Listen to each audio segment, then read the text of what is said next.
अस्सलाम वालेकुम जी। मैं हूँ फ़सिया रिज़वान और आप देख रहे हैं cooking with Fasiya Rizwan YouTube channel. आज हम बना रहे हैं चिकन कबाब, जिनको आप अभी से बनाकर रमज़ान के लिए फ्रीज़ कर सकते हैं।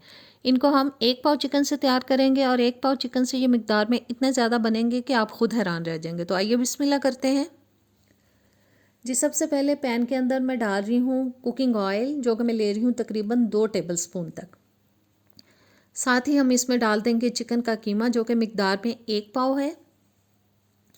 कीमा डालने के बाद अब हम इसको पकाएंगे जी हल्की आंच पे। बहुत तेज़ आंच पे इसकी कुकिंग नहीं करनी, हल्की आंच पे पकाना है। 1 टेबलस्पून मैंने डाल दिया है अदरक लहसुन और 5 से 6 मिनट के लिए अब मैं इसको भूनूंगी, ताकि इसके अंदर अगर कुछ स्मेल है वो चली जाए और कीमा जो है वो बहुत अच्छी तरह से भून जाए। और चम्मच की मदद से इसको इस तरह से खोलते जाएंगे। चिकन के कीमे में एक मसला होता है कि वो जुड़ जाता है, उसको खोलना पड़ता है।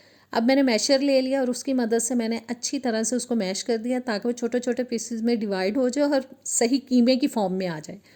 और मेरे ख्याल में अब ये अच्छे से कीमे की फॉर्म में आ चुका है। मैशर को साइड पे रखते हैं और 5 से 6 मिनट तकरीबन हो चुके हैं इसको भूनते हुए। अब मैं इसमें डाल रही हूँ जी 1 टीस्पून ज़ीरा पाउडर। अच्छी तरह से इसको हम मिक्स करेंगे कीमे के साथ। और ज़ीरा पाउडर को मिक्स करने के बाद अब जाएगा इसके अंदर थोड़ा सा पानी, बहुत ज़्यादा मिकदार में नहीं डालना है इसके अंदर पानी, थोड़ा सा जाएगा तकरीबन 3-4 टेबलस्पून तक। अच्छे से मिक्स करेंगे और ऊपर से अब हम कर देंगे इसको कवर। 4-5 मिनट के लिए ढक के पकाएंगे, ताकि अगर चिकन के अंदर कोई कसर है तो वो अच्छे से गल जाए। और 5 मिनट तकरीबन ढक के पकाया है। 1-2 मिनट मज़ीद इसको भूनूंगी, ताकि अगर कोई मॉइस्चर है तो वो बिल्कुल ड्राई हो जाए और अच्छी तरह से कीमा जो है वो भून जाए। और कीमा अच्छे से भुन चुका है। इसको अब चूल्हे से उतारेंगे और हम अच्छी तरह से इसको ठंडा कर लेंगे। आपने अगर अभी तक मेरे चैनल को सब्सक्राइब नहीं किया तो प्लीज़ सब्सक्राइब कर दें, और अगर आपको मेरी वीडियोस अच्छी लग रही हैं तो इनको लाइक और शेयर ज़रूर कीजिएगा।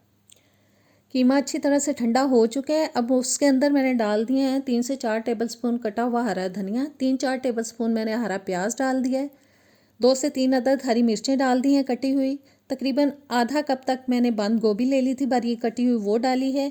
1 पैकेट मैंने जो बच्चों का नूडल्स का होता है खाने वाला नॉर्मल पैकेट, वो बॉईल करके डाल दिया। उसका मसाला ऐड नहीं किया, सिर्फ मैंने नूडल्स डाले हैं। और 2 बड़े साइज़ के आलू लेके उनको बॉईल करके मैश कर लिया था, वो डाले हैं। 1 टेबलस्पून मैंने डाल दी है कुटी हुई लाल मिर्च, 1 टीस्पून काली मिर्च का पाउडर, और 1 गाजर लेके उसको कद्दूकश कर लिया था, वो मैंने डाल दिया। अब साथ ही इसमें डालेंगे नमक। मैं डाल रही हूँ 1.5 टीस्पून तक, आप अपने टेस्ट के हिसाब से डाल सकते हैं। 1 टेबलस्पून सोया सॉस चला गया और 1 टेबलस्पून डाल रही हूँ जी वाइट वाला सिरका। और अब सारे मसाले डालने के बाद इन तमाम चीज़ों को हम अच्छी तरह से मिक्स करेंगे, ताकि सारे मसाले जो हैं वो अच्छे से यकजान हो जाएं और हमारा ज़बरदस्त सा कबाब का जो अमेज़ा है वो तैयार हो जाए। और सब चीज़ें बहुत अच्छी तरह से मिक्स हो चुकी हैं। अब हम कबाब रेडी करेंगे। इस तरह से थोड़ा थोड़ा अमेज़ा लेंगे और जिस भी शेप के आप बनाना चाहते हैं, गोल बनाना चाहते हैं, मैं थोड़े लंबाई के रुख बना रही हूँ, और इस तरह से बना बना के ट्रे में रखते जाएंगे सारे कबाब। और कबाब देखें जी उतने अमेज़े से कितने ज़्यादा, पूरा ट्रे भर के बना है हमारा ये कबाब का। आप इनको इस तरह से बना के पहले फ्रीज़र में रख के अच्छी तरह से फ्रीज़ करें, फिर आप किसी भी कंटेनर में डाल के या जिप लॉक बैग में डाल के इनको 1 महीने तक फ्रीज़ कर सकते हैं।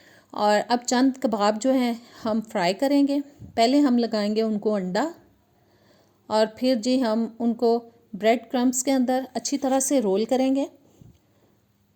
थोड़ा दबा दबा के हम लगाएंगे ब्रेड क्रम्स, ताकि अच्छी तरह से चिपक जाएं और ज़बरदस्त से हमारे रोल तैयार हों, कबाब तैयार हों। और ये जी कबाब हो चुका है रेडी, ब्रेड क्रम्स लग के। और 6-7 मैंने इसी तरह से तैयार कर लिए हैं। अब उनको हम जी ऑयल में डालेंगे। ऑयल मैंने बहुत ज़्यादा गर्म नहीं किया, थोड़ा सा ऑयल गर्म हुआ है तो मैंने डाल दिया, क्योंकि ब्रेड क्रम्स जो हैं वो फ़ौरन से कलर पकड़ लेते हैं, इसलिए हम थोड़े गर्म ऑयल में इनको डालेंगे, कम गर्म ऑयल में। और बस जी हर साइड से प्यारा सा कलर आने तक हम इनको अच्छी तरह से फ्राई कर लेंगे। और ज़बरदस्त से हमारे कबाब हो चुके हैं रेडी। और उम्मीद है कि आज की रेसिपी आपको अच्छी लगी होगी। आप इसको ज़रूर ट्राई कीजिएगा, बहुत फ़ायदा होगा आपको। रमज़ान में पहले से बना के रख लें।